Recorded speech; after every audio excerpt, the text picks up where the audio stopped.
ברוך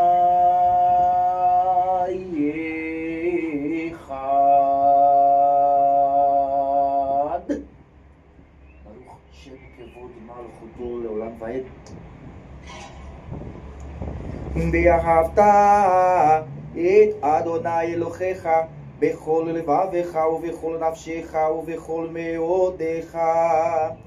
והיו הדברים האלה אשר אנוכי מצווך היום על לבביך, ושיננתם לפניך ודיברת בם בשביתך בביתך ובלכתך בדרך ושוכבך ובקומך, וקשרתם לאות על ידיך, והיו לטוטפות בין עיניך, וכתבתם על מזוזות ביתך ובשעריך.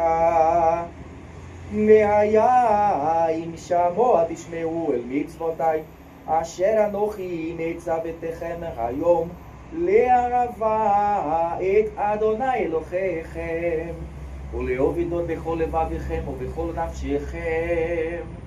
ונתתי מתרצכם ביתו יורה ומלקוש, ואספת לגניך ותירושך ויצריך.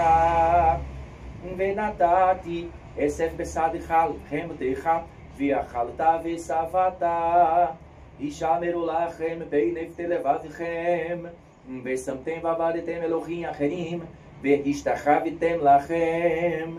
וקרא אף אדוני בחר וצריתך השמיים, ולא יהיה מטר האדמה נותנים לגאולה, ועבדתם נחרה מיד חריצת דבר אשר אדוני נותן לכם. ושמתם את דברי אלה על לבבכם ועל נפשכם, וקשרתם אותם לאות על ידיכם, והיו לטוטפות בין עיניכם, ולימדתם אותם את בניכם, לדבר פעם בשביתך בביתך, ובלכתך בדרך ושוכבך ובקומך, וכתבתם על מזוזות ביתך ובשעריך.